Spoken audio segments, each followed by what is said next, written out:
Welcome everyone, welcome back, or welcome to my channel. It has been a while.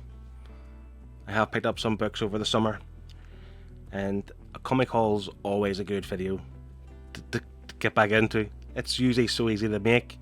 You get these books, the colourful pages, you hold them up and you go, I'm so excited to read this, and then you never do. So this isn't just a comic haul. This is a record of how I got sold on buying these books without even realising it. Like, every single one of these books is a seed planted into my brain. I'm not complaining. I'm genuinely enjoying the books and looking forward to get into them. But it's not just a stack. A movie trailer, the movie hype, a YouTube preview, even a theme park. These things that have kind of influenced me in buying these books.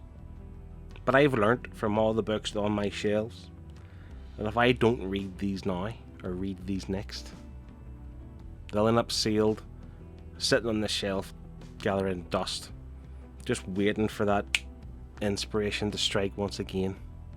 But that may never return. So here's what I've picked up, here's why I've picked it up, and why I need to pretty much read them straight from the off. It started with Marvel's first family. This summer we had the buzz building for the new Fantastic Four movie, and I really enjoyed the movie for what it's worth. I've always loved the idea of the Fantastic Four. The thing is tremendous. I've read some of their stories that have appeared in some crossovers. I enjoyed the original movies. For all their flaws, I thought they were very good. But I'd never properly gone back to the beginning of the Fantastic Four. And then the thought crept in, if I'm gonna read this, I should go back to the beginning, shouldn't I? And that is how Stan Lee and Jack Kirby's Fantastic Four Omnibus Volume 1 landed on my door. And here's the good news, I've actually started reading it. I'm not too far into it. It's fun. The raw creativity, the larger in life ideas, it's all there. Admittedly, Lou, Silver Age comics are a slower read than modern day stuff. They do require a little bit of patience, and maybe that's the charm. Everything seems to happen by chance. Even when the Fantastic Four became the Fantastic Four, like, it just happens, and all of a sudden, I'm the Invisible Woman. I'm the Thing. You know, it's like, everything just happens. There's no real nuance, I suppose.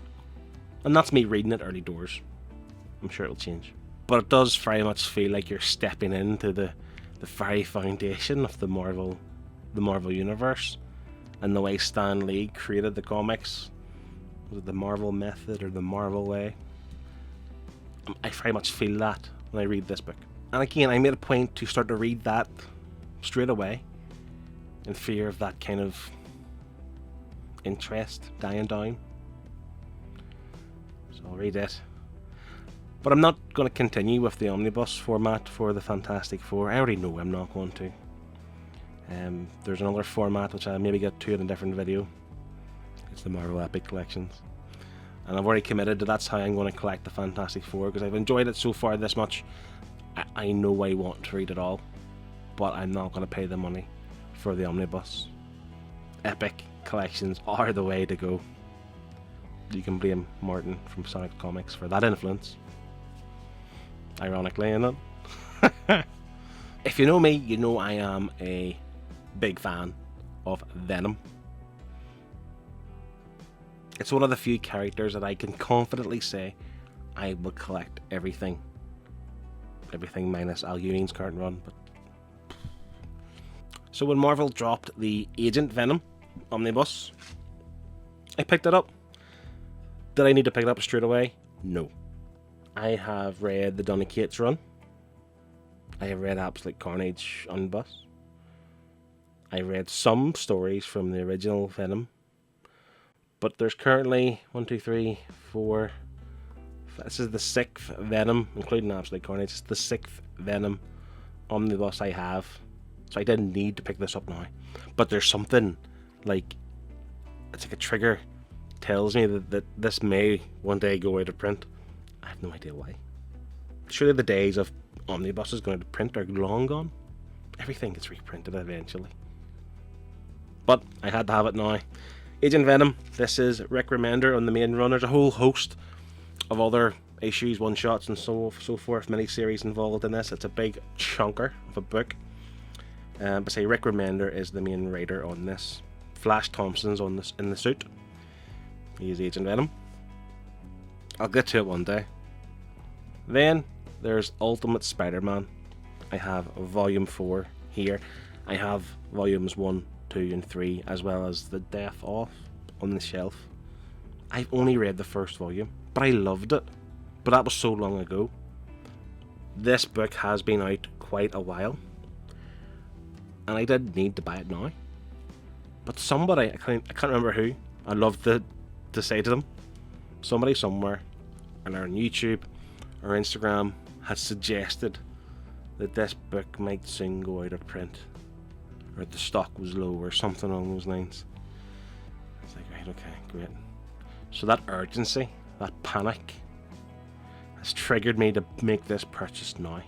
I knew I had to pick it up at some point, and because I want the complete collection, I do. But yeah, that one comment made me act and made me part of my money. But I love Ultimate Spider-Man. Michael Bendis on writing duties.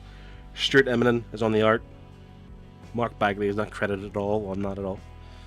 That'll be strange. But yeah, Ultimate Spider-Man. Gotta love it. Superman was the next domino to fall. The movie was building. The excitement for the movie was building. And when that happens, you see on Instagram and TikTok and on YouTube, creators will post their, I need 2 hands for this, post their essential reading. And on that essential reading list, they had All-Star Superman. I skipped the trade paperback. I didn't want to read digitally. I skipped the deluxe, and I went straight for the absolute. It's how I prefer to collect these kind of, how would you put it, highly regarded stories. Again, influenced by other people, highly regarded. Grant Morrison on writing duties, Frank Quitely on art. That is a powerhouse team. It's essential. Sorry, once again. Essential. I've watched the movie. I enjoyed the movie. I didn't read that before I seen the movie. But I do want to read this. I am genuinely excited to read it. I heard a lot of good things. But again, essential. The next 3 books are a bit of a wild card. Or wild cards, plural. I was in Orlando on holiday. I had tickets for the Universal theme park. Included in that was a day trip to the new Epic Universe theme park. And one section of that is the Dark Universe. A fully immersive tribute to the Universal Monsters of old. The sets, the music, the atmosphere. Never mind the roller coasters, the rides, the merch. I loved it. And while I was there, I knew these comics existed. I knew straight away I was going to buy them. I wanted to dive right in to this kind of, I don't know, wanted to dive in, wanted to relive what I was experiencing there currently.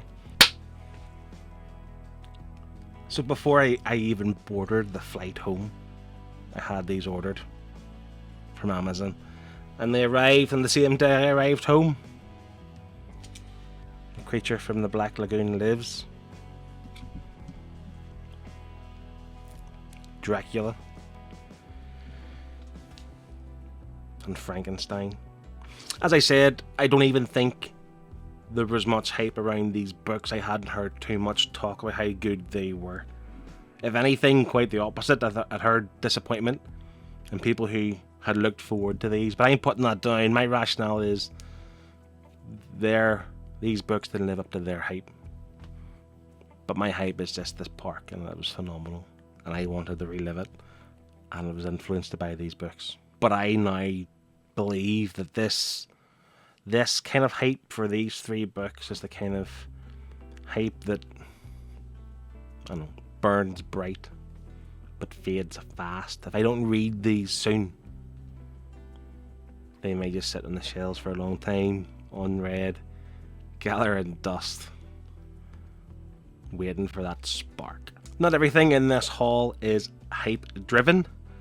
Ursula K. Le Guin is an author. I've really enjoyed her sci-fi books. I haven't read this one, and this is the graphic novel adaptation of A Wizard of Earthsea. It says here, her timeless and beloved Wizard of Earthsea. I enjoy these graphic novel adaptations. I have a few of my own. Slaughterhouse 5 rings a bell. I have The Hobbit. There's 1984, To Kill a Mockingbird. I just think it's a really good way of getting those classic stories without having to, commit to a longer form novel. You can use this visual medium instead. But as I said, no hype. There was no movie trailer. There was no YouTube online influence. This is something I had in my basket for quite a while at Amazon. Something I wanted to read for a long time. And I just kept an eye on the price. And it continued to reduce to the point where I was like, okay, that was my push. To go. So one that I feel like I picked on my own free will. Scott from Scott Shelves has read this. He spoke highly of it. So I suppose a bit of hype. But it was always something I was going to pick up. So there you go. That is my books I've picked up over the summer months. As I said, on the surface, it is a stack of books, a stack of colourful paper. But take a closer look, it has the fingerprints of hype, online influence, scarcity marketing, and even a theme park. It's like tucked among them is one little book that's just me saying, time's right to buy. Now, I'm not saying I regret any of them, regret buying any of them.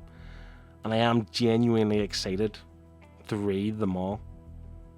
But I have realised that the excitement has an expiry date. So this not only is my pickup, books I've grabbed recently, this is essentially my TBR. This is what I'm reading next. With the exception of Ultimate Spider-Man and Agent Venom, because I have a few unread volumes that are before them, but we'll get there one day with them. But the rest of the books, they're jumping to the top of the queue. Because if I don't read them now, while it's all fresh in my mind, they risk joining the rows of silent, shrink-wrapped, dust-gathering books that had their moment, but that passed, waiting for that excitement to return. I'm getting deep, it's a book haul, but it just food for thought.